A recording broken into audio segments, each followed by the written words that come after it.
देखो तो सही, भगवान देवताओं को अमृत पिला रहे हैं, देख दैत्यों को रहे हैं। दाल में कुछ काला है, अपना रूप जो है देवताओं का मनाकर सूर्य और चंद्र के बीच में जाकर बैठ गए। भगवान पिलाते पिलाते जब चित्ररथ को अमृत पिला दिया, भगवान को इशारा कर दिया, प्रभु आपने तो राक्षस को भी अमृत पिला दिया। भगवान ने सुदर्शन चक्र के द्वारा उस राक्षस की गर्दन को काटा। अब अमृत तो पी चुका सा, गर्दन कटी, अब किसी की गर्दन काटी जाएगी तो खून भी निकलेगा। अब खून जो निकला उसकी बूंदें जहां पर गिरी वहां पर प्याज लहसुन की उत्पत्ति हो गई। अब अमृत का संबंध हो चुका था, इसलिए प्याज लहसुन में अमृत जैसे गुण आ गए।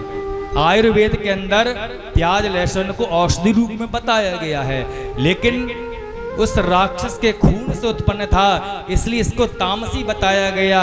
जो भगवान को प्राप्त करना चाहते हैं, जो भगवान की भक्ति में लगे हुए हैं, जो घर में सुख शांति चाहते हैं, उनके लिए भगवान की भक्ति साधना करने वाले व्यक्ति के लिए प्याज लहसुन नहीं खाना चाहिए। क्योंकि होलिका के पुत्र की गर्दन कटने पर ये दो चीज की उत्पत्ति हुई थी।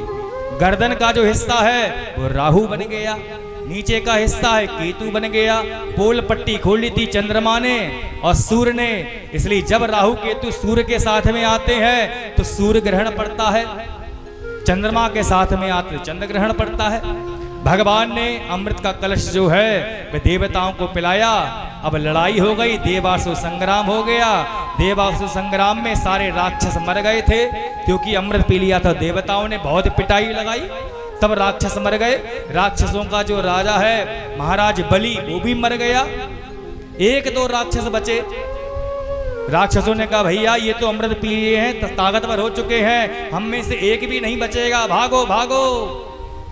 सबको अधमरे जो मरे हुए राक्षस थे उनको भी लेकर, जो जिंदा राक्षस थे वो भी लेकर भागे। कहाँ लेकर भागे? शुक्राचार्य जी के पास में, जो कि दैत्य गुरु हैं। उन्होंने मृत संजीवनी विद्या के द्वारा महाराज बलि को जीवित कर दिया, और जीवित करने के बाद एक रथ दिया, अपनी तपस्या से प्रकट करके कह दिया इस रथ में बैठकर जाओ।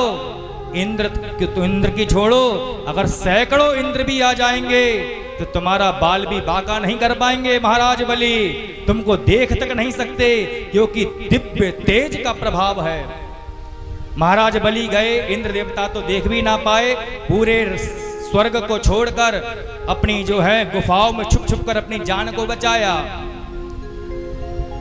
बलि महाराज ने इंद्र की गद्दी को हथिया लिया, बैठ गए। अब हमें कौन रोक सकता है? शुक्राचार्य जी ने कहा अरे महाराज बलि, इंद्र की गद्दी पर उसको अधिकार मिलता है नियम कानून से, जिसने 100 अश्वमेध यज्ञ करे हो, और तुमने तो एक भी नहीं किया।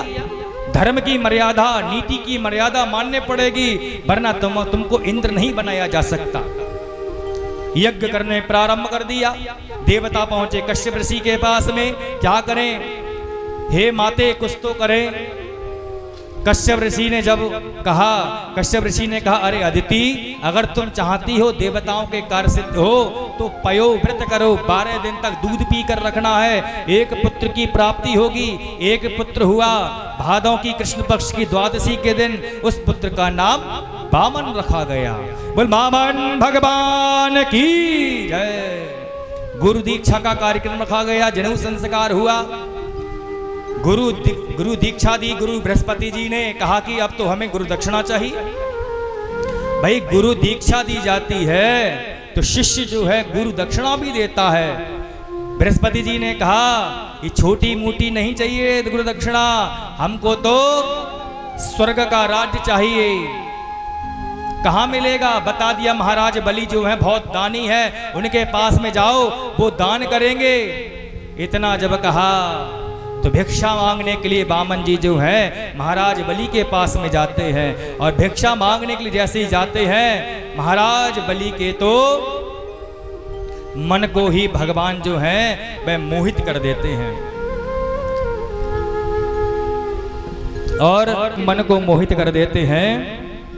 महाराज बलि आते हैं, भगवान आप कौन हैं, किनके पुत्र हैं, छोटे से बामन अंगुल हैं। इतना जब कहा तो बामन भगवान ने कहा कि महाराज बलि, हमने सुना है कि तुम बहुत बड़े दानी हो, हम तुमसे दान लेना चाहते हैं। इतना जब कहा तो कहने लगे, महाराज बलि क्या दान लेना चाहते हैं? तो कह दिया कि हमें 3 पग भूमि चाहिए। बलि महाराज हंसे, आपके पग हैं कितने बड़े, 3 पग में तो आपका आसन नहीं आएगा, बैठोगे क्या?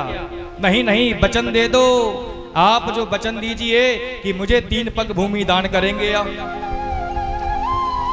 बहुत देर जब हो गई, शुक्राचार्य जी ने कहा ये कोई बामन 53 नहीं है, ये भगवान विष्णु है, छलिया बनकर आए हैं, तुम्हें छलने के लिए लेकर छलने आए हैं, और तुम 3 पग नहीं दे पाओगे, तुम्हें बंदी बना लिया जाएगा। मांगू नहीं अपने तन के का, मर जाऊं मांगू नहीं अपने तन के काज, परमार्थ के कारणे मोहिन आवेला। अगर परमार्थ के लिए आपको मांगना भी पड़ जाए तो मांगने में शर्म नहीं। मर जाऊं मांगू नहीं अपने तन के काज, अपने लिए जो मांगता है उसको तो मरना ही ठीक है। मांगू नहीं, मर जाऊं मांगू नहीं अपने तन के काज, और परमार्थ के कारणे मोहि न आवे लाज। महाराज बलि, मुझे कोई लाज नहीं है, मैं परमार्थ